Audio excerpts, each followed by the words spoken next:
में अपनी पार्टी व मूवमेंट को फिर से आगे बढ़ाना है तथा आगे चलकर सत्ता में भी जरूर आना है। तभी फिर यहाँ गरीब, असहाय, दुखी, पीड़ित व कमजोर वर्गों के लोगों का सही से भला हो सकता है। और अब तो इनके प्रति जातिवादी मानसिकता रखने वाली पार्टियों के साथ साथ जातिवादी मीडिया भी, जिसमें सोशल मीडिया भी शामिल है, ये भी नहीं चाहता है कि यहाँ के खासकर गरीब, दबे कुचले, गरीब व लाचार लोग बाबा साहब की मूवमेंट के मुताबिक चलकर सत्ता की मास्टर चाबी खुद अपने हाथों में है और उसके लिए वे किसी भी हद तक गिरकर अपना गंदा व घिनौना आदि खेल खेलते रहते हैं। इसलिए यूपी का वर्तमान चुनाव परिणाम बीएसपी के करोड़ों लोगों की रात दिन की कड़ी तन मन धन की मेहनत का ये वाजिब फल कतई नहीं है। फिर भी बाबा साहब के अनुयायी पार्टी होने के नाते इस पार्टी के लोगों को अपनी हिम्मत कतई नहीं हारना है, बल्कि पत्थर काटकर रास्ता बनाने का अपना प्रयास व संघर्ष हर हाल में आजीवन जारी रखना है। जबकि ऐसे खराब राजनीतिक हालात बीजेपी ने भी देखे हैं, जब आजादी के बाद से काफी लंबे समय तक देश में राज करने का मौका यहाँ की जनता ने इनको नहीं दिया है। बल्कि यूपी में भी सन 2017 से पहले भाजपा की स्थिति यहाँ कोई खास अच्छी नहीं थी और अब इसी प्रकार कांग्रेस पार्टी भी लगभग उसी हालत से गुजर रही है जिस खराब हालत से पहले भाजपा गुजर चुकी है। इसलिए कल आए चुनाव परिणाम आगे के लिए सबक, जिसके परिप्रेक्ष्य में यहाँ मैं ये कहना जरूरी समझती हूँ कि चुनाव में पूरे यूपी से मिले फीडबैक के मुताबिक जातिवादी मीडिया अपनी अनवरत गंदी साजिशों प्रायोजित मैनेज किया हुआ सर्वे आदि कार्यक्रमों एवं लगातार नेगेटिव प्रचार के माध्यम से खासकर मुस्लिम समाज व भाजपा विरोधी हिंदू समाज के लोगों को भी गुमराह करने में ये प्रचारित करके काफी हद तक सफल साबित हुआ है कि बीएसपी भाजपा की बी टीम है तथा ये पार्टी सपा के मुकाबले में कम मजबूती से चुनाव लड़ रही है। ये खूब इन्होंने प्रचार किया, जबकि सच्चाई इसके विपरीत है, बिल्कुल उलट है। क्योंकि भाजपा से बसपा की लड़ाई राजनीतिक के साथ साथ सिद्धांतिक व चुनावी भी थी, लेकिन मीडिया द्वारा इस प्रकार के लगातार दुष्प्रचार आदि किए जाने के कारण भाजपा के अति आक्रामक मुस्लिम विरोधी चुनाव प्रचार से मुस्लिम समाज ने एक तरफा तौर पर सपा को ही अपना वोट दे दिया तथा इससे फिर बाकी भाजपा विरोधी हिंदू लोग भी बसपा में नहीं आए। और यदि ये सभी लोग इससे ये स्पष्ट है कि मुस्लिम समाज का वोट यदि दलित समाज के साथ मिल जाता, जैसा कि बंगाल के चुनाव में टीएमसी के साथ मिलकर भाजपा को धराशायी करने का चमत्कार परिणाम दिया था, तो फिर वैसे ही परिणाम यहाँ भी दोहराए जा सकते थे। साथ ही ये लोग हमेशा इस तथ्य को ऐन वक्त पर भूल जाते हैं कि केवल बीएसपी ही यूपी में भाजपा को सत्ता में आने से रोक सकती है, सपा नहीं।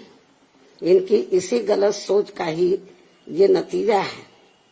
कि भाजपा फिर से सत्ता में वापस यहाँ आ गई है। और यदि यूपी में तिकोना संघर्ष हुआ होता,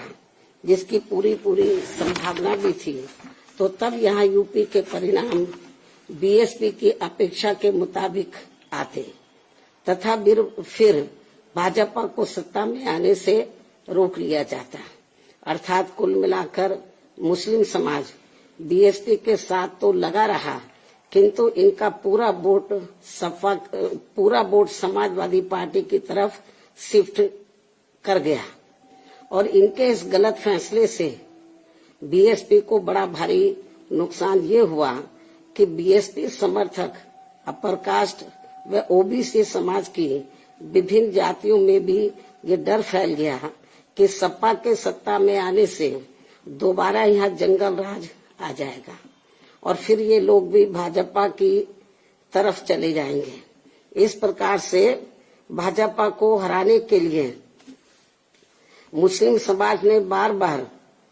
आजमाई हुई पार्टी बीएसपी से ज्यादा सपा पर भरोसा करने की बड़ी भारी भूल की है, जिसकी सजा बीएसपी को मिली है। यह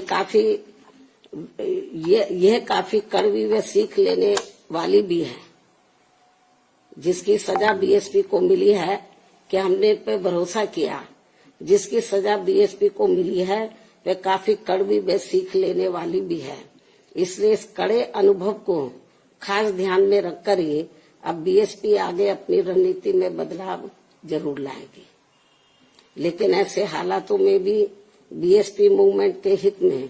संतोष की बात ये रही है कि दलितों में से खासकर मेरे खुद के अपने समाज का वोट हमेशा की तरह इस बार भी अपनी मूवमेंट व पार्टी की लीडरशिप के साथ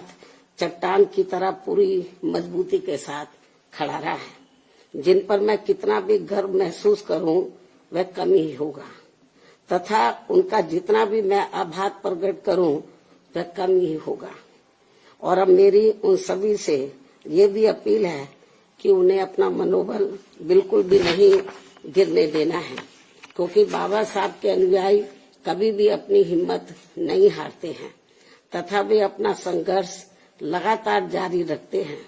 सफलता फिर एक दिन झक मारकर हमारे कदम जरूर चूमेगी। हमें बाबा साहब के कारवा को न रुकने देना है न झुकने देना है।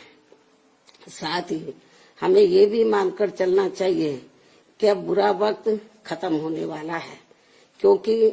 पूरा खून पसीना बहाने के बावजूद भी जो यूपी का इस बार परिणाम आया है तो उससे बुरा और क्या हो सकता है। अर्थात पार्टी के लोगों को निराश व हताश कतई नहीं होना है और अपने स्वाभिमान व मूवमेंट की सफलता के लिए पहले की तरह ही पूरे जी जान से पार्टी के कार्य में लगे रहना है। साथ ही इस बार यूपी में पार्टी की अपेक्षा के मुताबिक नतीजे नहीं आने को लेकर फिर से मैं उन्हें ये कहना चाहती हूँ, इस बार चुनाव में मुसलमानों का वोट एक तरफा सपा की ओर जाते देखकर दलित वर्ग में से मेरे खुद के समाज को छोड़कर बाकी सभी हिंदू समाज ने सपा के रहे गुंडा, माफिया, आतंकी व भ्रष्ट राज को याद करके तथा ये सोचकर कि कई हिंदुओं का वोट बंटने से सपा सत्ता में वापस न आ जाए, इसके डर से इन्होंने बीजेपी की नीतियों व कार्यशैली से दुखी व परेशान होते हुए भी अपना एक तरफा वोट बीजेपी को अंदर अंदर ट्रांसफर कर दिया, जिसने फिर बीएसपी को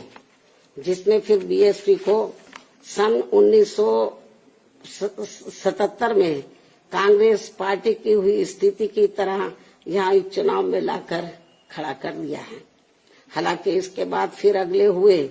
चुनाव में कांग्रेस पार्टी पूर्व की तरह यूपी सहित देश के अन्य राज्यों में भी पुनः सत्ता में वापस आ गई थी। कहने का तात्पर्य ये है कि राजनीति में कभी कभी वर्तमान की तरह ऐसे उतार चढ़ाव भी आते हैं जिससे अपनी पार्टी के लोगों को भी दुखी होकर शांत बैठने की बजाय या इधर उधर भटकने की बजाय बल्कि ऐसी बदली हुई परिस्थितियों का भी मुकाबला करने के लिए अपनी वर्तमान रणनीति में परिवर्तन करके आगे बढ़ना होगा। और इसके लिए बाबा साहब के राजनीतिक जीवन संघर्ष व उनकी सोच को भी ध्यान में रखकर अपनी पार्टी के जनाधार को फिर से कैडर के जरिए आगे बढ़ाना है। साथ ही इस मामले में हमें ये भी याद रखकर आगे बढ़ना है कि कांग्रेस ने बाबा साहब को अपने रास्ते का रोड़ा मानकर इनको सीधे चुनाव में कामयाब नहीं होने दिया था, लेकिन उन्होंने इससे भी अपनी हिम्मत नहीं हारी थी और फिर यहाँ जातिवादी व्यवस्था के शिकार हुए लोगों को एकजुट व संगठित होकर उन्हें राजनीति में आगे आने की भी सलाह दी थी, ताकि फिर वे सत्ता के जरिए अपना खुद का विकास व उत्थान आदि कर सके, जैसा कि हमने यूपी में 4 बार करके दिखाया भी है। साथ ही उन्होंने उस समय कांग्रेस जैसे अन्य उन सभी जातिवादी पार्टियों से भी अलग रहने की भी सलाह दी थी, जिनकी जातिवादी सोच में कोई परिवर्तन नहीं आ रहा था। इसलिए इन सब बातों को ध्यान में रखकर अपनी पार्टी के लोगों को फिर से यह अपनी पार्टी व मूवमेंट को आगे बढ़ाना है। इन्हीं जरूरी बातों के साथ ही अब मैं बीएसपी के सभी छोटे बड़े पदाधिकारियों, कार्यकर्ताओं एवं अनुयायियों के साथ साथ सब समाज के उन सभी लोगों का भी हृदय से आभार प्रकट करती हूँ, जिन्होंने बीएसपी को जिताने के लिए यहाँ रात दिन काफी कड़ी मेहनत की है तथा पूरे तन मन धन से भाजपा को हराने के लिए यहाँ लगे रहे हैं। साथ ही उत्तराखंड व पंजाब राज्य के भी पार्टी के अपने सभी छोटे बड़े पदाधिकारियों, कार्यकर्ताओं एवं अनुयायियों का भी मैं पूरे तय दिल से आभार प्रकट करती हूँ, जिन्होंने वहाँ पार्टी को कामयाब बनाने के लिए अपनी पूरी कोशिश की है। हालांकि इन राज्यों में भी हमें उम्मीद के मुताबिक सही सफलता नहीं मिली है, जिसका पार्टी को काफी दुख व चिंता भी है। वहाँ भी हम लोग